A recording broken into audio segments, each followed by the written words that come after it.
청와대 상공을 날던 그 드론 한 대를 잡는 데 드는 돈이 얼마인지 아십니까? 미국제 요격 시스템 한 발. 60억 원입니다. 그런데 북한 드론의 제작비는 고작 3천만 원이었습니다. 2,000배 차이입니다. 중동 어느 나라는 단 사흘 만에 방공 비용으로 12조 원을 썼습니다. 하루 400대씩 날아오는 드론을 막느라 국가 예산이 녹아내린 겁니다. 미사일 공장은 한 달에 겨우 7발밖에 못 만드는데 적은 매일 수백 대를 날립니다. 계산이 안 되는 전쟁이었습니다. 세계 최강 미군도 철의 돔을 가진 이스라엘도 이 공식 앞에선 무릎을 꿇었습니다. 그런데 한국이 판을 뒤집었습니다. 레이저 한 발에 2,000원, 볼펜 한 자루 값으로 드론을 하늘에서 태워버리는 무기를 만든 겁니다. 미국보다 빠르게, 이스라엘보다 1년 먼저 세계 최초로 실전 배치했습니다. 볼펜 한 자루 가격인 2,000원.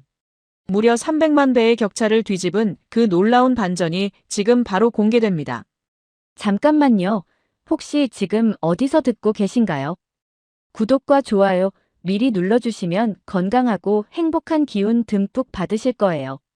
저는 그날 밤 ADD 지하시험동에서 모니터를 응시하고 있었습니다. 새벽 3시. 차가운 공기가 실험실 바닥을 기어다니고 있었죠. 냉각 장치가 일정한 간격으로 웅웅거리며 돌아갔습니다. 연구원들이 남긴 종이컵엔 식은 커피가 반쯤 남아 있었고 바닥엔 케이블이 뱀처럼 엉켜 있었어요. 하지만 저는 그 어떤 것도 신경 쓰지 않았습니다. 화면 속 작은 표적 하나. 그것만이 제 세상의 전부였죠. 나중에 알게 된 이야기지만 바로 그 시각 서울 남쪽 공군기지에선 다른 일이 벌어지고 있었습니다. 활주로 위로 거대한 수송기가 내려앉고 있었죠. 새벽 안개를 밀어내며 착륙하는 소리는 낮게 깔렸지만 분위기는 이상할 만큼 조용했다고 합니다. 병사들은 말을 아꼈어요. 누구 하나 큰 소리로 명령하지 않았는데도 모두가 알고 있었죠. 지금 옮기는 것이 단순한 장비가 아니라는 걸요. 발사대가 분해됐습니다. 레이더가 컨테이너 속으로 들어갔어요. 통제 장비도 하나씩 철수했죠. 한반도 하늘을 지키던 방패의 일부가 그렇게 사라지고 있었던 겁니다. 철제 걸쇠가 잠길 때마다 누군가는 이를 악물었을 거예요. 장비가 떠나는 소리는 생각보다 무거웠다고 합니다. 굴러가는 바퀴 소리, 체인 걸리는 금소금, 야간등 아래서 반짝이는 경고 표지. 말보다 침묵이 더 불안했던 밤이었죠. 국가안보실의 오현주 비서관은 그 장면을 화면으로 봤다고 합니다. 보고서는 건조했어요. 동맹 자산의 일시적 재배치. 하지만 그녀는 그 문장 안에 숨어있는 진짜 뜻을 알았습니다. 필요할 때 남의 방패는 떠난다는 것. 그때 비는 자리를 누가 메우느냐가 진짜 주권이라는 것을요. 그녀는 즉시 상황회의를 소집했습니다. 하지만 회의실의 공기는 더 답답했어요. 누군가는 일시적 조정이라고 말했고 누군가는 확대 해석은 금물이라고 했죠. 그러나 오현주의 시선은 벽면 전광판의 서울 지도에서 떨어지지 않았습니다. 저 수많은 불빛 아래에 사람이 살고 있었어요. 아이들이 자고 있었고 출근할 사람들이 있었고 아파트 창문마다 가족이 있었습니다. 저는 그런 사정을 전혀 몰랐습니다. 지하 실험동엔 뉴스도 전화도 없었으니까요. 그저 모니터 속 숫자들과 씨름하고 있었죠. 레이저 출력 안정성, 표적 추적 오차율, 냉각 시스템 효율. 모든 게 완벽해야 했습니다. 한치의 흔들림도 용납할 수 없었어요. 그때였습니다. 문이 열리며 차가운 공기가 밀려 들어왔죠. 강태준 참모였습니다. 그는 거칠게 헬멧을 벗으며 들어왔어요. 서울 하늘이 비는 판에 아직도 빛으로 세상을 구하겠다는 겁니까? 그의 목소리엔 비아냥이 섞여 있었습니다. 저는 고개도 들지 않고 답했죠. 미사일은 언젠가 떨어집니다. 전기는 적어도 창고에서 모자라진 않아요. 강태준이 웃었습니다. 하지만 그 웃음은 오래가지 않았어요.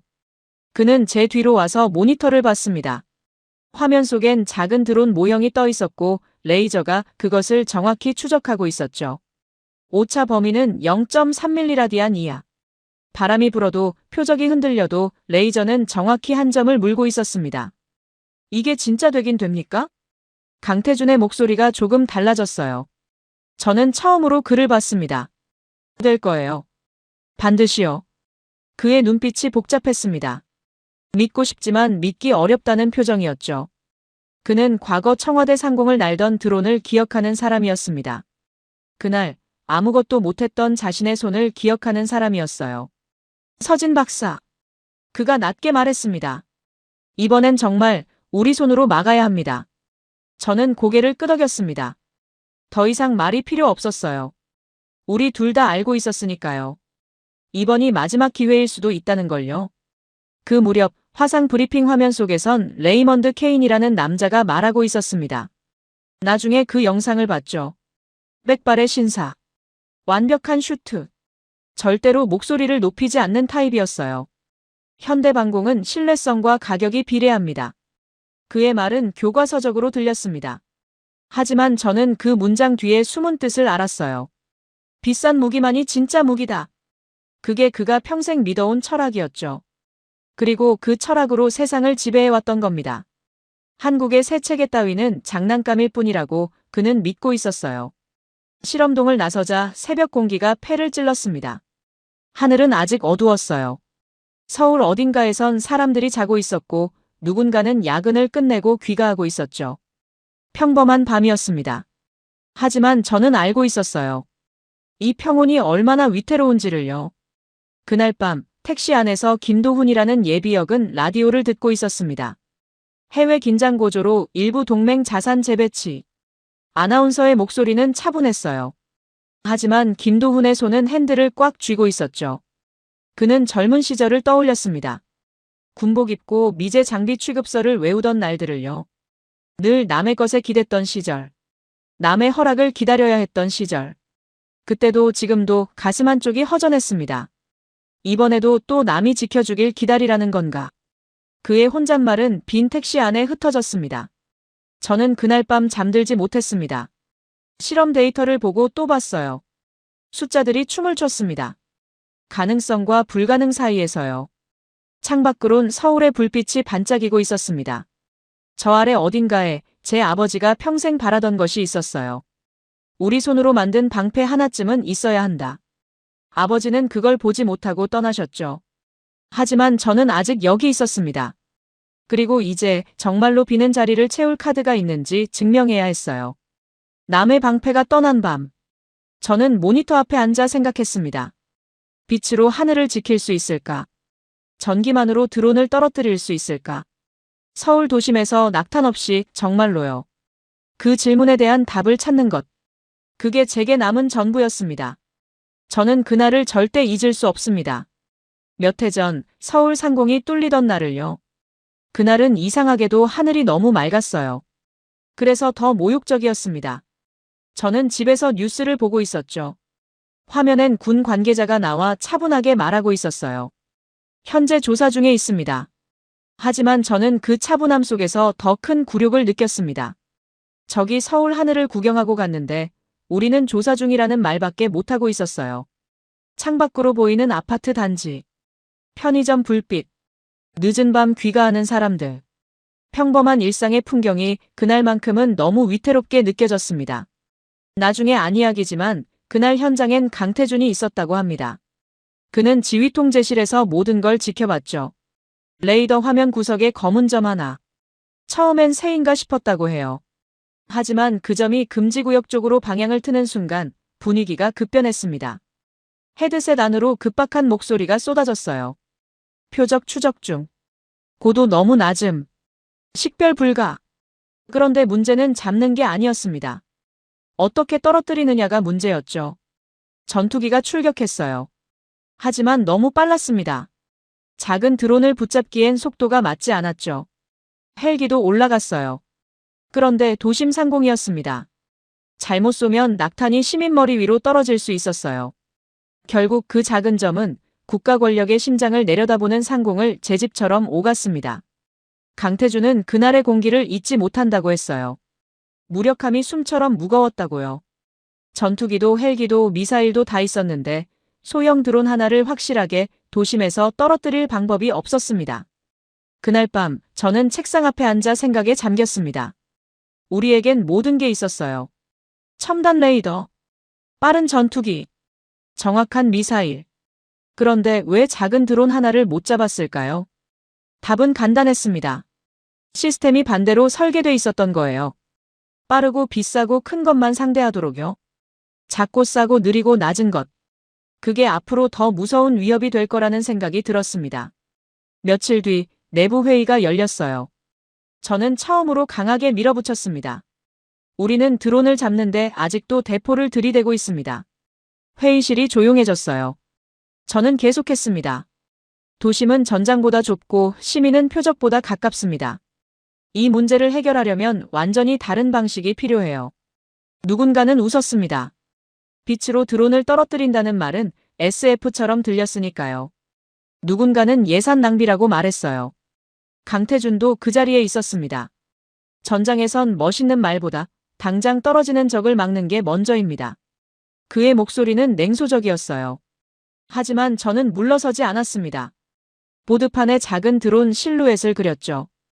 펜 끝으로 배터리 위치를 짚으며 말했습니다. 여기를 태우면 됩니다. 폭발시킬 필요 없어요. 그냥 뜨겁게 만들면 돼요. 어떻게요? 빛으로요. 회의실은 더 조용해졌습니다. 저는 숫자를 보여줬어요. 레이저 한 발의 전력 비용, 미사일 한 발의 가격. 그 차이가 너무 커서 오히려 허황돼 보일 정도였죠. 회의는 결론 없이 끝났습니다. 하지만 저는 포기하지 않았어요. 그날 이후 매일 밤 실험실에 남았습니다. 출력을 높이고 추적을 안정시키고 냉각을 개선했죠. 연구원들은 지쳐갔지만 저는 멈출 수 없었어요. 바로 그 무렵 유럽에선 에밀리 하트라는 여자가 세미나에서 발표하고 있었습니다. 나중에 그 영상을 봤어요. 한국은 제조 능력은 좋지만 아직도 방공 철학은 수입품의 그림자 안에 있습니다. 그녀의 목소리는 차분했지만 단호했어요. 저는 그 말을 듣고 이를 악물었습니다. 틀린 말이 아니었으니까요. 하지만 바로 그렇기 때문에 더 증명하고 싶었습니다. 우리가 그림자 안에만 있는 게 아니라는 걸요. 어느 날 밤 강태준이 실험실에 찾아왔어요. 술 냄새가 났습니다. 그는 벽에 기대서서 말했죠. 서진 박사, 그날 알아요? 청와대 상공 말입니다. 저는 고개를 끄덕였어요. 저도 그 하늘 아래 있었습니다. 그의 목소리가 떨렸어요. 장갑 낀 손이었는데도 왜 그렇게 맨손 같았는지 모르겠어요. 저는 처음으로 그의 눈을 똑바로 봤습니다. 상처가 보였어요. 깊고 아문 적 없는 상처가요. 이번엔 다를 겁니다. 제가 말했어요. 다음엔 빛으로 응답할 거예요. 강태준은 한참을 저를 봤습니다. 그리곤 천천히 고개를 끄덕였죠. 믿는다는 뜻인지 믿고 싶다는 뜻인지는 알 수 없었어요. 하지만 그날 이후 그의 태도가 조금 달라졌습니다. 완전히 믿지는 않았지만 적어도 방해하지는 않았어요. 저는 그날 밤 아버지 사진을 꺼내봤습니다. 공군 정비부사관이었던 아버지. 우린 늘 남의 기술을 기다려야 했다고 말씀하셨죠. 그 말이 제 가슴 깊이 박혀 있었어요. 아버지는 끝내 우리 손으로 만든 방패를 보지 못하고 떠나셨습니다. 하지만 저는 아직 여기 있었어요. 그리고 이제 청와대 상공을 날던 그 검은 점에 대한 답을 만들어야 했습니다. 빛으로요. 소리 없이, 낙탄 없이 정확하게요. 그게 제가 선택한 복수였습니다. 중동의 밤하늘은 언제나 먼저 붉어진다고 합니다. 파르하드 나세리는 전황지도 앞에 서서 공습 경로를 보며 미소 지었죠. 저는 나중에 그 인물에 대한 정보를 접했어요. 드론 포화전 전략가. 그의 철학은 단순했습니다. 상대를 폭발로 무너뜨리는 게 아니라 비용으로 질식시키는 것. 값싼 자폭 드론. 다량 발사. 반복 타격. 그는 부하에게 말했다고 해요. 이 전쟁은 누가 더 강하냐가 아니라 누가 더 오래 버티느냐의 싸움이다. 그들은 한 발 쏠 때마다 피를 흘린다. 실제 전장 데이터를 보면서 저는 소름이 돋았습니다. 값싼 드론대가 밤바람을 타고 날아오고 있었어요. 이를 막기 위해 고가의 방공 자산이 연쇄적으로 점화됐죠. 미사일이 올라갈 때마다 하늘은 찢어질 듯 밝아졌지만 상황실의 장교들은 어두운 얼굴이었습니다. 한 발 한 발이 너무 비쌌어요. 창고는 무한하지 않았고요. 에밀리 하트는 그 전장 데이터를 분석하면서 처음으로 이상함을 느꼈다고 합니다. 숫자가 맞지 않았던 거예요. 상대는 싸구려 부품으로 무리를 날리는데 방어 쪽은 값비싼 자산을 태워가며 대응하고 있었죠. 이건 기술력의 문제가 아니었어요. 공식 자체가 틀렸을 수 있다는 뜻이었습니다. 그 무렵 워싱턴의 조용한 회의실에선 레이먼드 케인이 투자자들에게 말하고 있었어요. 일시적 과소비일 뿐입니다. 고급 방공체계는 대체 불가능합니다. 그의 말투는 지나치게 단단했어요. 오히려 불안이 묻어났죠. 그는 한국의 신형 레이저 체계 자료가 특정 동맹국들 사이에서 돌고 있다는 보고를 받았습니다. 곧바로 지시했어요. 실전성, 기상 제한, 다중 표적 대응 한계를 부각시켜라. 그건 아직 쇼케이스일 뿐이라고. 저는 그 정보를 나중에 들었습니다. 분노보다는 오히려 확신이 들었어요. 그들이 두려워하고 있다는 뜻이었으니까요. 서울로 돌아오면 오현주 비서관은 점점 더 노골적으로 질문받고 있었습니다. 정말 우리 손으로 공백을 메울 수 있습니까? 회의실마다 같은 주제가 오르내렸어요. 미국의 생산 지연, 고가 자산 재배치, 중동 긴장 고조. 모두가 불안했습니다. 그때 저는 단 한 장의 도표를 냈어요. 고가 미사일 한 발 가격 옆에 레이저 운용 전력 비용 추정치를 적었습니다. 숫자 차이가 지나치게 컸어요. 오히려 허황돼 보일 정도였죠. 누군가는 고개를 저었고 누군가는 믿지 않았습니다. 그런데 강태준이 처음으로 물었어요. 만약 그게 진짜라면 도심에서도 쓸 수 있습니까? 저는 짧게 답했습니다. 낙탄 없이요. 그 순간 회의실 공기가 달라졌어요. 가능성이 보이기 시작한 거죠. 바로 그날 오후 문가람을 처음 만났습니다. 한화 에어로스페이스에서 온 양산 책임 엔지니어였어요. 그녀는 현장복 차림으로 들어와 제 시제품을 한참 봤습니다. 연구소에서 되는 것과 공장에서 찍히는 건 다릅니다. 그녀의 첫마디였어요. 저는 받아쳤습니다. 찍을 수 있게 만들어달라고 당신 회사를 부른 겁니다. 문가람이 웃었어요. 하지만 비웃음이 아니었습니다. 도전을 즐기는 사람의 웃음이었죠. 좋아요. 그럼 냉각 시스템부터 다시 설계해야 할 겁니다. 이건 실험실에선 괜찮아도 야외에선 버티지 못해요. 저는 속으로 이를 악물었습니다. 하지만 그녀 말이 맞았어요. 실험실 성공과 양산 성공은 전혀 다른 문제였으니까요. 전력 안정성은요? 문가람이 물었어요. 수백 번 연속 조사해도 출력이 떨어지지 않습니까? 진짜 전장에선 한두 발이 아니에요. 저는 데이터를 보여줬습니다. 그녀는 꼼꼼히 봤어요. 한참 뒤 고개를 끄덕였죠. 할 만은 하네요. 미친 짓이긴 하지만 그날부터 저희는 거의 매일 싸웠습니다. 저는 성능을 말했고 그녀는 현실을 말했어요.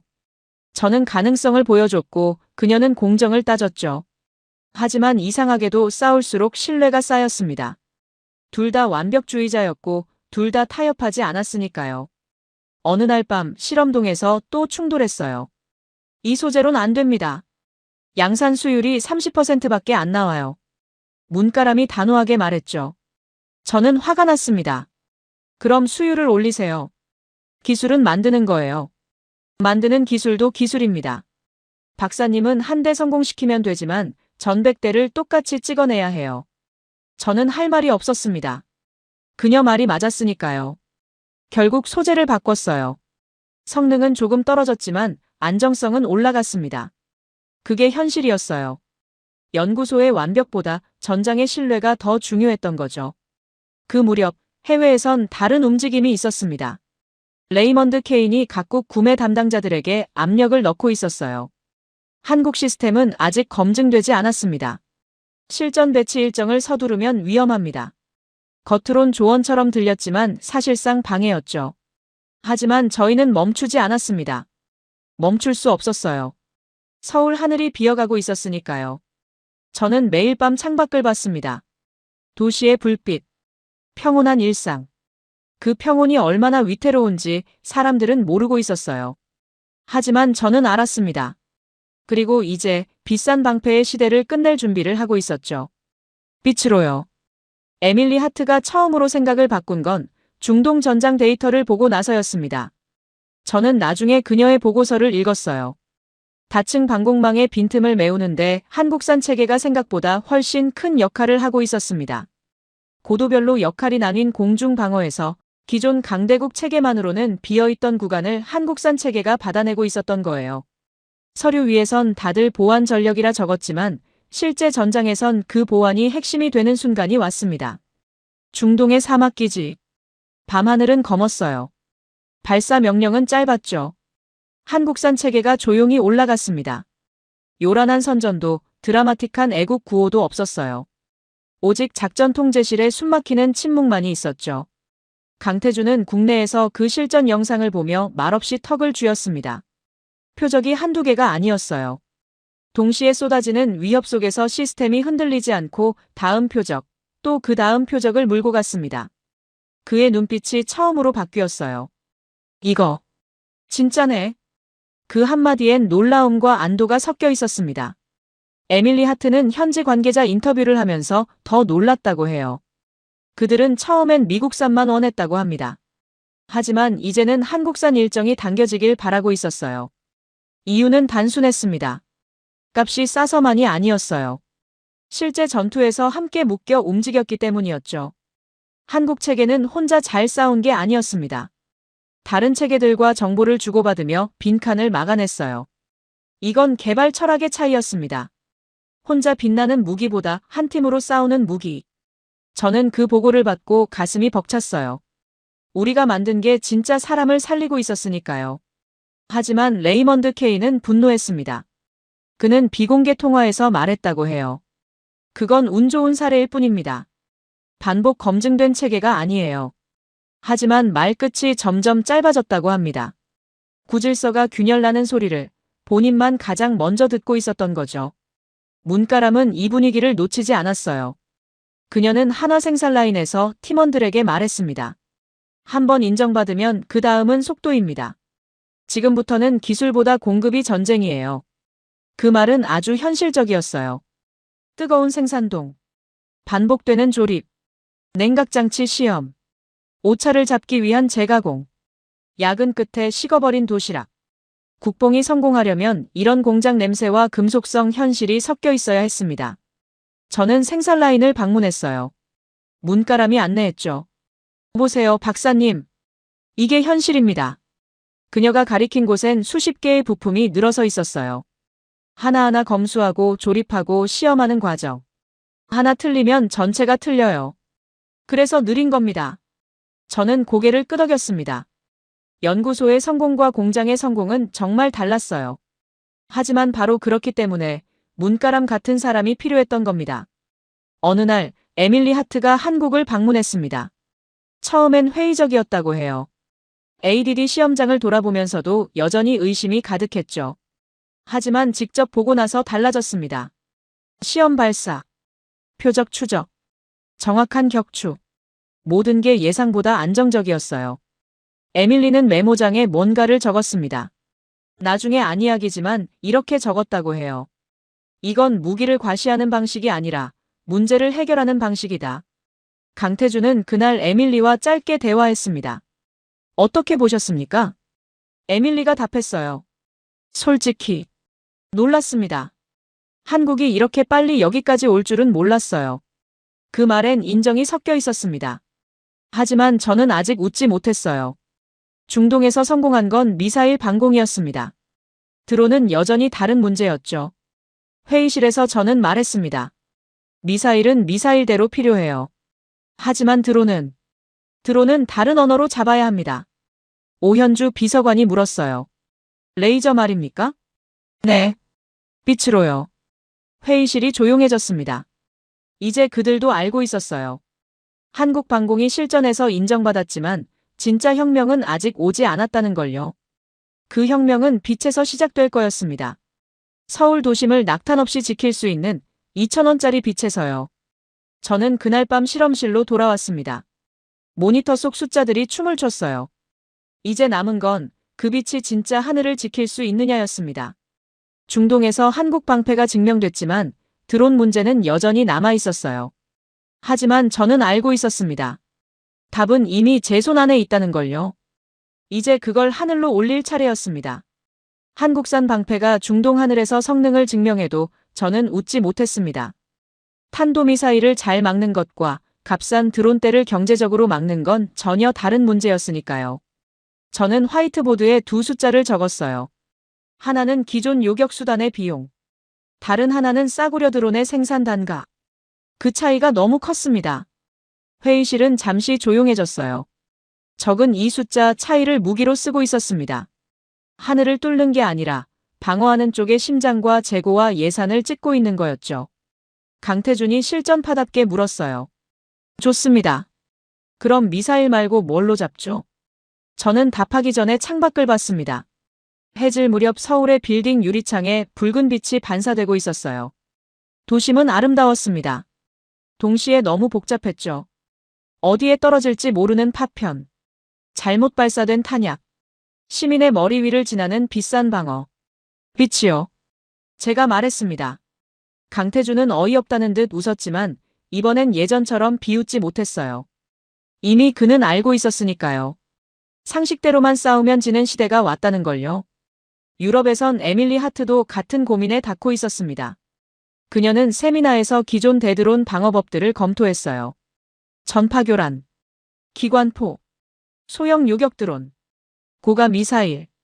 각각 장단점은 있었지만 도심 방어와 대량 대응, 비용 교환비를 동시에 만족시키는 답은 보이지 않았습니다. 그러다 한국의 천광 자료를 다시 보게 됐죠. 전기 기반, 낙탄 없음, 실전 배치형. 처음엔 선전 문구처럼 느껴졌던 단어들이 이제는 가장 현실적인 언어처럼 다가왔습니다.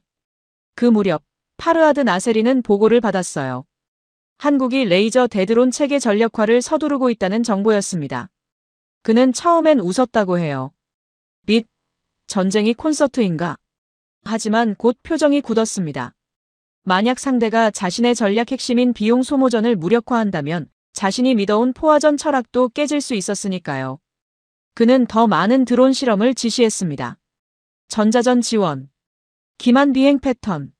적도 바보가 아니라는 걸 저는 알고 있었어요. 문가람과 정하늘은 이때부터 본격적으로 움직였습니다. 문가람은 전력 안정성과 냉각 효율, 반복조사 내구성을 잡아야 했어요. 정하늘은 작고 불규칙하게 흔들리는 드론을 끝까지 따라가는 추적 알고리즘을 살려야 했죠. 저는 정하늘의 작업실을 방문했습니다. 그는 화면 앞에 앉아 코드와 씨름하고 있었어요. 안 돼요.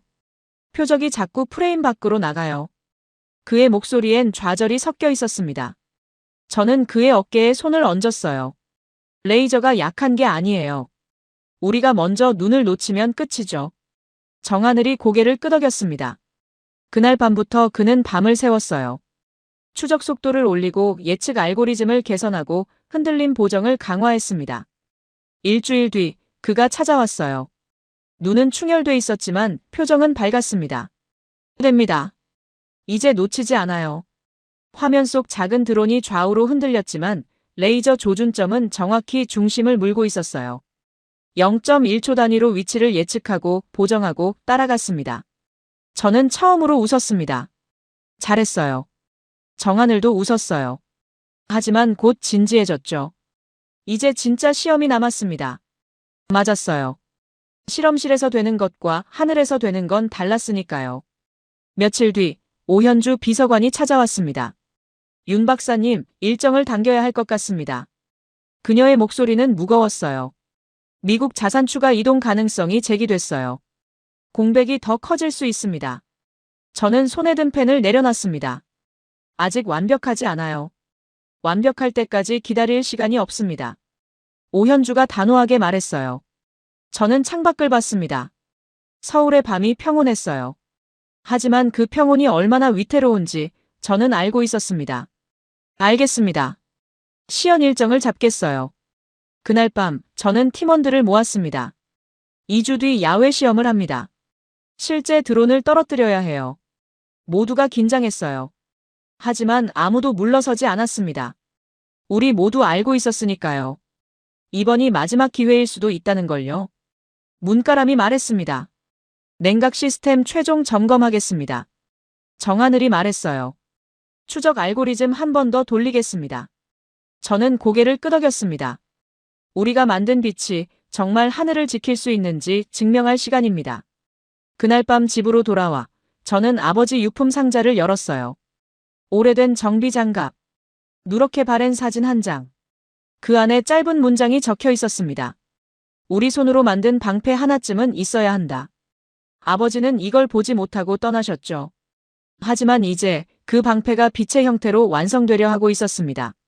저는 그 글씨를 오래 바라봤어요. 그리고 다짐했습니다. 이번엔 반드시 성공하겠다고요. 비밀 시험장엔 과장된 음악도 환호도 없었습니다. 겨울바람이 차갑게 불었어요. 관측소 유리창엔 성에가 옅게 내려앉아 있었죠. 멀리 작은 드론 하나가 떠올랐습니다. 너무 작아서 육안으로는 그냥 점 같았어요. 레이더가 먼저 잡았습니다. 광학 장비가 따라갔어요. 정하늘이 만든 추적 화면 위에 표적 프레임이 딱 맞물렸죠. 저는 숨을 참았습니다. 조사. 제가 짧게 말했어요. 눈에 보이는 광선은 없었습니다. 허공은 멀쩡했어요. 하지만 표적이 어느 순간 비틀렸습니다. 잠시 뒤, 점 하나였던 드론의 배면이 먼저 타올랐어요. 회전 날개가 이상하게 떨리더니 툭 하고 중심을 잃었습니다. 불꽃은 크지 않았어요.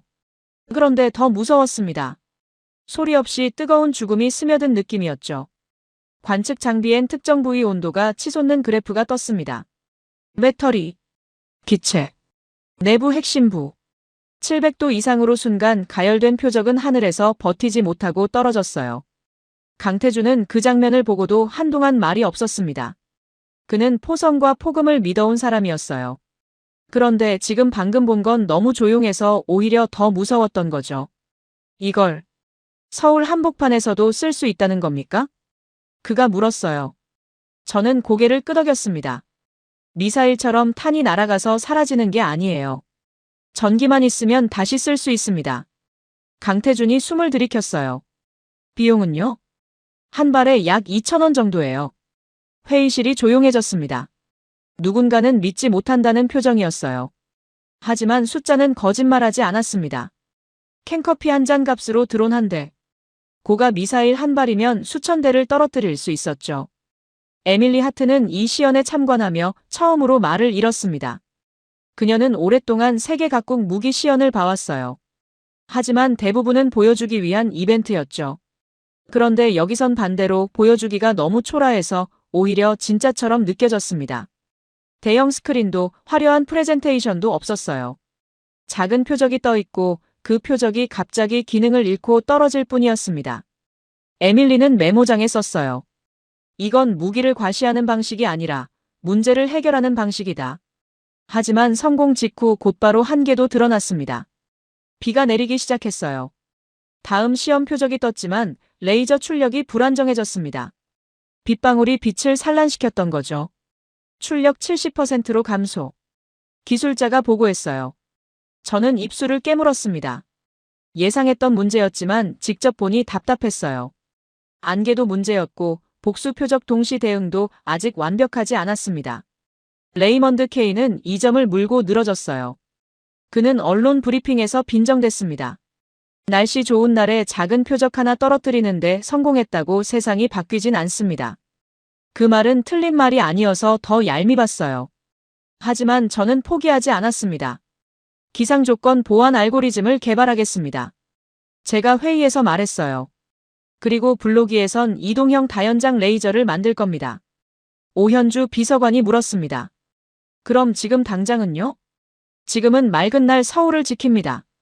비 오는 날엔 기존 체계와 함께 쓰면 돼요. 완벽하지 않았습니다. 하지만 완벽할 때까지 기다릴 수는 없었어요. 서울 하늘은 지금 비어가고 있었으니까요. 그날 밤 오현주는 실전 배치 검토한 앞에서 멈췄습니다. 도장을 찍기 직전이었어요. 그녀는 서울 야경을 바라봤죠. 도시 전체가 거대한 유리와 불빛의 숲처럼 반짝였습니다. 그 위를 지키는 것이 이제 미사일이 아니라 보이지 않는 빛이 될 수 있다는 사실. 낯설고도 무거웠어요. 하지만 선택의 여지는 없었습니다. 그녀는 천천히 도장을 찍었어요. 그 순간 이야기는 실험에서 현실로 넘어갔습니다. 저는 그날 밤 실험실에서 마지막 점검을 했어요. 모니터 속 숫자들이 안정적으로 흐르고 있었습니다. 완벽하진 않지만 충분했어요. 이제 이 빛은 하늘로 올라갈 것이고 서울을 지킬 것이었습니다. 보이지 않지만 확실하게요. 수방사 인근의 배치 현장은 생각보다 화려하지 않았습니다. 크레인이 장비를 조심스럽게 올렸어요. 기술자들은 마지막 케이블 연결과 정렬 작업을 반복했죠. 문가람은 장갑 낀 손으로 차가운 금속 표면을 두드려보며 상태를 확인했습니다. 저는 끝내 웃지 않았어요. 실전 배치는 축하가 아니라 책임이라는 걸 알았으니까요. 장비 하나가 자리를 잡는 순간 그건 곧 서울 하늘 일부의 운명이 됐습니다. 김도훈은 우연히 그 근방을 지나가다가 멀리서 작업 현장을 봤어요. 무슨 장비가 들어오는지 처음엔 알 수 없었습니다. 하지만 그 모습에서 이상하게 오래전 기억이 올라왔죠. 젊은 시절 미군 잉여 장비를 넘겨받아 정비하던 날들. 설명서는 영어였고 부품은 늦게 왔고 중요한 건 늘 남의 손에 있던 시절. 그는 한참을 바라보다가 중얼거렸습니다. 이젠 우리 손으로 다는 건가? 에밀리 하트는 한국이 이스라엘이나 미국보다 먼저 도심, 데드론 레이저를 실제 운용 체계로 올려놓았다는 사실을 이해하고 충격을 받았어요. 그녀는 단지 기술 순위가 바뀌는 걸 본 게 아니었습니다. 후발 제조국으로 취급받던 나라가 미래 방공의 첫 페이지를 먼저 써버리는 장면을 목격한 거였죠. 세계 최초 실전 배치. 그녀가 보고서에 적었어요. 한국은 이제 값싼 대안이 아니라 새로운 해법의 첫 실전화 국가가 됐다. 동시에 외부 반응도 이렇습니다. 해외군 관계자들이 술렁였어요. 방산업계가 움직였고 투자 시장이 반응했죠. 한화와 관련 부품사 이름이 오르내렸습니다. 빛의 방패가 단지 무기가 아니라 산업과 수출과 국가 브랜드까지 흔드는 신호탄처럼 보이기 시작했어요. 하지만 저는 더 차갑게 말했습니다. 배치는 끝이 아니에요. 진짜는 적이 알게 된 다음부터입니다. 레이먼드 케이는 조용히 초조해졌어요. 공식 석상에선 여전히 폄하했지만 사적 공간에선 참모에게 따졌습니다. 왜 한국이 먼저 전력화했지? 누가 그 일정을 놓쳤나? 균열이 생기고 있었어요. 구질서가 흔들리고 있었던 겁니다. 배치 일주일 뒤 저는 처음으로 야간 경계 현장을 방문했습니다. 서울은 평온했어요.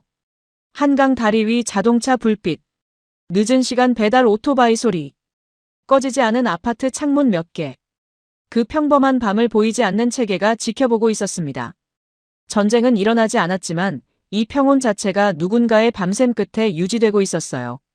당직 장교가 말했습니다. 박사님 덕분에 이제 우리도 빛으로 싸울 수 있게 됐습니다. 저는 고개를 저었어요. 제 덕분이 아니에요. 우리 모두 덕분이죠. 정하늘, 문가람, 강태준, 그리고 이름 없는 수많은 기술자와 군인들. 모두의 밤샘이 쌓여서 여기까지 온 거였습니다. 집으로 돌아오는 길, 저는 택시를 탔어요. 운전사가 김도훈이었습니다. 어디 가십니까? ADD 쪽으로요. 그가 룸미러로 저를 봤어요. 혹시 그쪽에서 일하십니까? 네. 요즘 뉴스 봤어요. 레이저로 드론 잡는다고. 그의 목소리엔 자부심이 섞여 있었습니다. 옛날엔 남이 만든 걸 들여와 붙잡고 살았는데 이제는 우리 애들 머리로 만든 걸로 서울을 지킨대요. 저는 창밖을 봤어요. 서울의 밤이 반짝이고 있었습니다. 네. 그렇게 됐어요. 김도훈이 웃었습니다. 좋은 세상 됐습니다. 그 한마디가 가슴 깊이 박혔어요. 천광은 완벽하지 않았습니다. 날씨 한계도 있었고 다중 표적 대응도 더 발전해야 했어요. 하지만 그래서 더 좋았습니다. 이야기가 끝났다가 아니라 이제 시작됐다로 끝나니까요. 서울은 이제 빛으로 지켜지고 있었습니다. 보이지 않는 빛으로요. 배치가 끝난 뒤 저는 아버지 유품 상자를 다시 열었습니다. 오래된 정비 장갑, 누렇게 바랜 사진 한 장, 군 시절 메모. 그 안에는 짧은 문장이 적혀 있었어요. 우리 손으로 만든 방패 하나쯤은 있어야 한다. 아버지는 이걸 보지 못하고 떠나셨습니다. 하지만 이제 그 방패가 서울 하늘에 떠 있었어요. 천광이 세계 최초라고 해도 그 빛은 하루아침에 생긴 게 아니었습니다. 남의 전투기를 빌려 타던 시대, 남의 부품을 기다리던 시대, 설명서도 허락도 다 밖에서 오던 시대. 그 모든 시간을 지나 이름 없이 버틴 사람들의 시간이 쌓여 여기까지 온 거였죠. 에밀리 하트는 최종 보고서를 정리했습니다. 처음 한국을 값싸게 잘 만드는 나라 정도로 봤던 자신이 부끄러워질 정도였어요. 그녀는 이렇게 적었습니다. 한국은 값싼 대안이 아니라 새로운 해법의 첫 실전화 국가가 됐다. 이건 단순한 무기 개발이 아니라 방공 패러다임의 전환이다. 이 문장은 외부의 입으로 나오는 인정이라 더 강했어요. 강태준은 한밤중 옥상 경계 위치에서 서울을 내려다봤습니다. 이제 그는 저를 더 이상 책상형 연구원으로 보지 않았어요. 그는 군인답게 짧게 말했습니다. 그날 놓친 하늘, 이제는 안 놓치겠습니다. 청와대 상공 침투의 굴욕과 완전히 이어지는 문장이었어요. 김도훈은 택시 손님에게 무심한 척 말했습니다. 옛날엔 남이 만든 걸 들여와 붙잡고 살았어요. 근데 이제는 우리 애들 머리로 만든 걸로 서울을 지킨대요. 그의 말은 거창하지 않았지만 세대의 체감이었어요. 뉴스가 아니라 가슴으로 느끼는 변화였죠. 저는 마지막으로 실험실에 들렀습니다. 모니터는 꺼져 있었어요. 하지만 그 어둠 속에서 수많은 밤샘의 기억이 떠올랐습니다. 실패한 시험. 포기하고 싶었던 순간.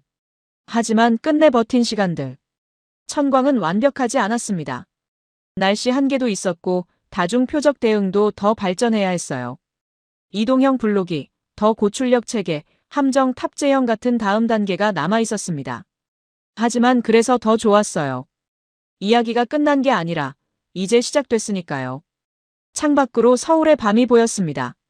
수많은 불빛, 평범한 일상. 그 평온을 지키는 것이 이제 외국에서 실려오는 상자가 아니라 한국 연구소와 공장과 현장에서 올라온 빛이었어요. 눈에 거의 보이지도 않는 그 빛 한 줄이 사실은 수십 년짜리 시간의 응축이었습니다. 과거의 한국은 위급하면 남의 하늘을 빌려 지켜야 하는 나라처럼 느껴졌어요. 하지만 이제는 달랐습니다. 서울의 밤을 지키는 건 미국에서 온 미사일이 아니라 한국이 만든 빛이었으니까요. 저는 모니터를 켰습니다. 화면 속에 새 프로젝트 폴더가 떠올랐어요. 천광 블록이 마이너스 이동형 다연장 레이저. 아직 할 일이 많았습니다. 더 빠르게, 더 정확하게, 더 강하게. 하지만 이제 우리는 알고 있었어요. 우리 손으로 만들 수 있다는 걸요. 남의 재고를 기다리지 않아도 된다는 걸요. 그날 밤 저는 아버지 사진에 말했습니다. 아버지, 이제 우리에게도 방패가 있어요. 우리 손으로 만든 거요. 서울의 밤은 평온했습니다. 그 평온 위로 보이지 않는 빛이 하늘을 지키고 있었어요. 소리 없이, 확실하게. 그리고 이제 세계가 보고 있었습니다. 한국이 쓴 미래 방공의 첫 페이지를요.